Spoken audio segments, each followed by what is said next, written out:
Hello बच्चों, let's read the question. कह रहा है Le Chatelier principle is not applicable to. देखो ली चैटलियर प्रिंसिपल की अगर बात करें तो ली चैटलियर प्रिंसिपल कब आता है बच्चों? ली चैटलियर प्रिंसिपल तब आता है जब इक्विलिब्रियम आपको दिया हो और इक्विलिब्रियम के साथ कोई स्ट्रेस हो। और क्या कहता है बच्चों ली चैटलियर प्रिंसिपल? ये कहता है बच्चों, if a stress is applied to a system at equilibrium the position of the equilibrium will shift in the direction which reduces the stress. Okay बच्चों, यही कहता है ली चैटलियर प्रिंसिपल। अब इन चारों में से किस वाली रिएक्शन पर वो एप्लीकेबल नहीं होगा? तो देखिए बच्चों, जैसे मान लो A गोज टू B कोई रिएक्शन है। ओके, इसके लिए इक्विलिब्रियम कांस्टेंट कैसे लिखते हो? मान लो आप Kc लिख रहे हो बच्चों, तो ये हो जाएगा बच्चों आपका product of equilibrium concentration of the components on the right hand side बच्चों, raise to power their respective stoichiometric coefficient upon product of equilibrium concentration of the components on the left hand side raise to power their respective stoichiometric coefficient. और molar concentration यहां पर लेते हैं बच्चों। वहीं बच्चों अगर Kp लिखना हो, ये है equilibrium constant in terms of concentration और ये है बच्चों equilibrium constant in terms of pressure. ये क्या हो जाएगा बच्चों? ये हो जाएगा पार्शियल प्रेशर। ये इसमें लेते हैं बच्चों product of equilibrium partial pressure of the components on the right hand side raise to power their respective stoichiometric coefficient upon product of equilibrium partial pressure of the components on the left hand side raise to power their respective stoichiometric coefficient. तो यहां पर बच्चों जब Kp की बात होगी तो only gas आएंगे बच्चों। इसमें क्या आएंगे बच्चों? ओनली गैस आएंगे बच्चों। ओके, अब जैसे ये है बच्चों, तो ये तो इक्विलिब्रियम पे केस ही है। अगर इस रेशो को अगर आप और किसी इंस्टेंस पर लो तो ये क्यूसी बन जाएगा, रिएक्शन कोएफिशिएंट। और अगर केपी को अगर किसी और इंस्टेंस पर लो तो ये हो जाएगा क्यूपी। ओके बच्चों, reaction coefficient in terms of pressure, वो है reaction coefficient in terms of concentration. तो है क्या बच्चों? देखो ये तो केवल गैस के लिए बच्चों, प्रेशर तो गैस का होता है, सॉलिड लिक्विड का तो हम मान के नहीं चलते कुछ भी।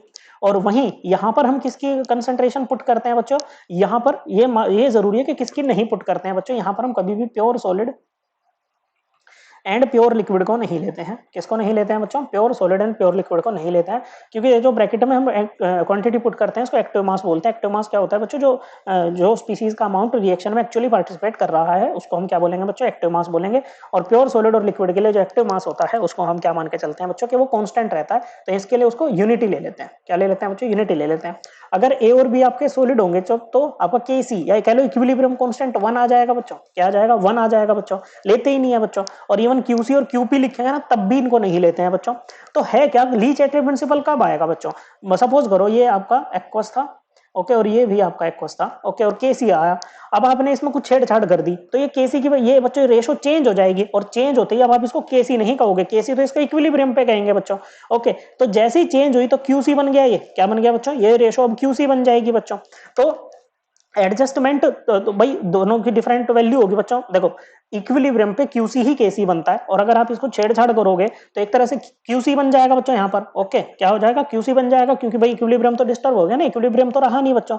अब यहाँ पर ये आपका इक्विलिब्रियम इस तरह से एडजस्ट करेगा कि क्यूसी की वैल्यू फिर से वही वाली हो जाए कि वो जो इक्विलिब्रियम पे होती है, ताकि वो केसी के इक्वल हो जाए। Okay, same goes for KP and QP. Okay बच्चों, तो बच्चों एक बात बताओ, अगर ये सॉलिड रहेंगे ओके, या प्योर लिक्विड रहेंगे, प्योर सॉलिड या प्योर लिक्विड रहेंगे, उनके केस में अगर आप छेड़छाड़ भी करोगे तो यहां पर तो इसको भी 1 लेना है, आपको इसको भी 1 लेना है बच्चों। ओके, जब ये प्योर सॉलिड या लिक्विड है तो ओके, तो जब दोनों को ही 1 लेना है तो चेंज करने के बाद भी अगर हम कह लो क्यूसी कितना आएगा तो ये 1 ही तो आएगा बच्चों। इसमें तो कोई चेंज आया ही नहीं बच्चों। ये अभी भी इक्विलिब्रियम वाला है, पहले भी इक्विलिब्रियम वाला ही था बच्चों। तो जब कोई चेंज ही नहीं आया बच्चों, एक तरह से कोई स्ट्रेस ही नहीं पड़ा आपके इक्विलिब्रियम पे, तो ली चैटलियर प्रिंसिपल आके क्या करेगा? ये तो तभी आता है ना बच्चों, तभी अप्लाई होता है जब इक्विलिब्रियम के ऊपर स्ट्रेस आए। तो इनमें जो भी आपकी जैसे प्योर सॉलिड वाली है बच्चों, ओके, इस पे आपका जो ली चैटलियर प्रिंसिपल है वो बच्चों एप्लीकेबल नहीं होगा। तो यही आपका आंसर होगा। यहाँ पर एप्लीकेबल होगा बच्चों गैसियस है, यहाँ भी ये भी गैसियस है, और यहाँ भी बच्चों ये भी गैसियस है। करेक्ट आंसर है ऑप्शन 2। आई होप आपको ये एकदम क्लियर हो गया होगा। थैंक यू बच्चों।